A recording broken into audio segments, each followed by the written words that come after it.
हजारों साल पुराना कोई श्राप वाकई किसी की जान ले सकता है?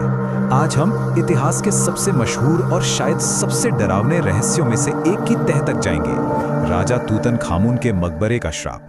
ये एक ऐसी कहानी है जिसमें रहस्यमयी मौतें हैं, मीडिया की बनाई सनसनी है और एक ऐसी सच्चाई है जो किसी भी कल्पना से कहीं ज्यादा हैरान करने वाली है। तो चलिए इस पूरे रहस्य से पर्दा उठाते हैं। कहते हैं कि ये वो शब्द थे जो मकबरे के दरवाजे पर लिखे हुए थे, एक सीधी सीधी चेतावनी जिसने इतिहास की सबसे खौफनाक कहानियों में से एक को जन्म दिया।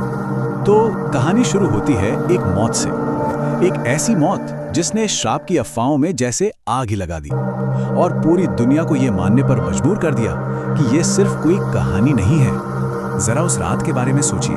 इस पूरी खोज को फंड करने वाले लॉर्ड कार्नारवॉन अपनी आखिरी सांसें ले रहे हैं और ठीक उसी पल जैसे किसी ने कोई अनदेखा स्विच बंद कर दिया हो, पूरा काहिरा शहर एकदम से अंधेरे में डूब जाता है। अब इसे सिर्फ एक इत्तेफाक कहेंगे या फेरो के श्राप की पहली दस्तक? और ये देखिए टाइमिंग, मकबरे के खुलने और लॉर्ड कार्नारवॉन की मौत के बीच बस कुछ ही हफ्तों का फासला था। इतने कम समय में हुई इस मौत ने श्रापकीन अफवाहों को एक खतरनाक सच्चाई जैसा बना दिया।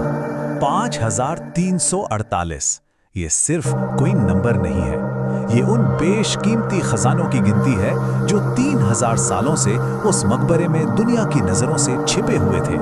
इसी एक खोज ने इसे इतिहास की सबसे बड़ी पुरातात्विक खोज बना दिया। ये वो पहले शब्द थे जो लॉर्ड कार्नारवॉन और हॉवर्ड कार्टर के बीच हुए थे जब उन्होंने पहली बार उस खजाने की झलक देखी थी। अंदाजा लगाइए कि उन शब्दों में कितना आश्चर्य और रोमांच छिपा होगा। लेकिन एक मौत तो महज एक शुरुआत थी। अब हम ये देखेंगे कि कैसे मीडिया की दिलचस्पी और एक के बाद एक हुई रहस्यमयी मौतों ने इस श्राप को एक ग्लोबल डर में बदल दिया। दरअसल लॉर्ड कार्नारवॉन की मौत से पहले ही अजीब इशारे मिलने लगे थे, जैसे कि हॉवर्ड कार्टर की पालतू कैनरी को एक कोबरा निगल गया, वही कोबरा जो फेरो की शाही ताकत का प्रतीक था। स्थानीय लोगों के लिए तो ये एक साफ चेतावनी थी। और फिर आर्थर कॉनन डॉयल जैसे बड़े बड़े लोगों ने भी इस पर लिखना शुरू कर दिया, जिससे लोगों का डर और भी पक्का हो गया। लॉर्ड कार्नारवॉन की मौत तो बस पहली कड़ी थी। इसके बाद तो जैसे मौतों का एक सिलसिला ही शुरू हो गया। ऐसा लगने लगा कि जो भी उस मकबरे के पास जाता है, मौत की लिस्ट में उसका नाम जुड़ जाता है और हर एक मौत के साथ श्राप की कहानी और भी ज्यादा सच्ची लगने लगती थी। सोचिए, सिर्फ 7 सालों के अंदर 1929 तक इस मकबरे से सीधे या किसी न किसी तरह जुड़े हुए 22 लोगों की मौत हो चुकी थी।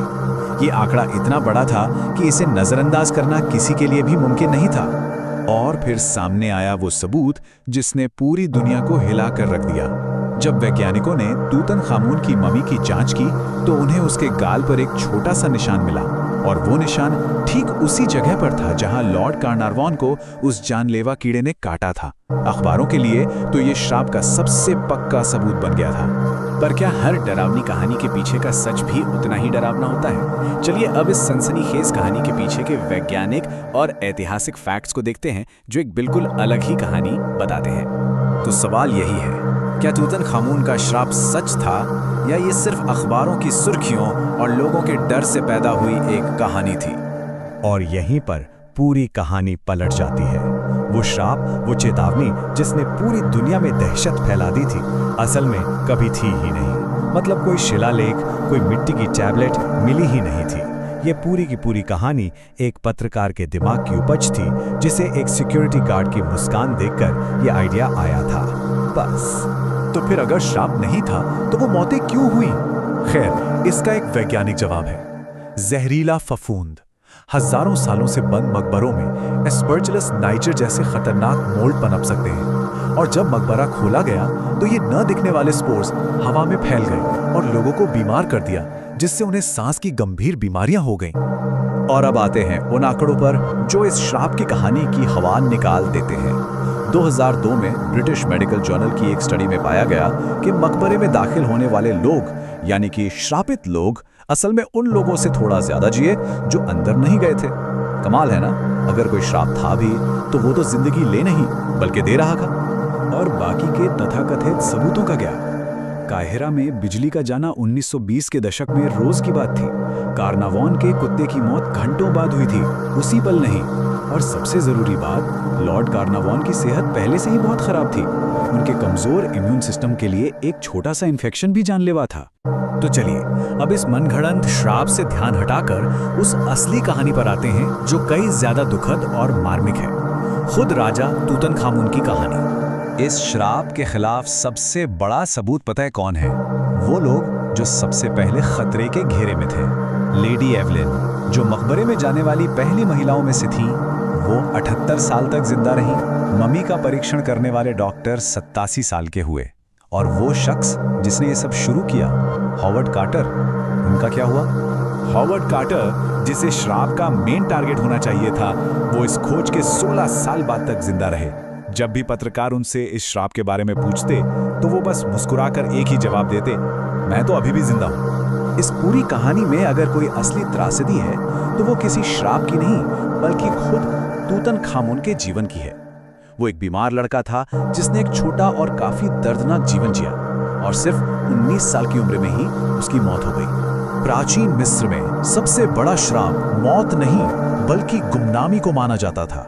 जब लोग आपका नाम लेना भूल जाते हैं तभी आपकी असली मौत होती है। और पूरे 3000 सालों तक तूतनखामुन का नाम इतिहास से मिटा दिया गया था। यही था उसका असली श्राप। तो देखिए, विडंबना यह है कि हॉवर्ड कार्टर की खोज ने मौत का श्राप नहीं बल्कि गुमनामी के श्राप को तोड़ा। इस खोज ने एक भुला दिए गए किशोर राजा को हमेशा के लिए अमर कर दिया और उसे दुनिया का सबसे मशहूर फेरो बना दिया। और इसलिए अब शायद तूतनखामुन खुद कह रहा है, मैं अभी भी जिंदा हूं, क्योंकि हॉवर्ड कार्टर की उस खोज की बदौलत उसका नाम अब हमेशा हमेशा के लिए याद रखा जाएगा और यही उसकी असली जीत है।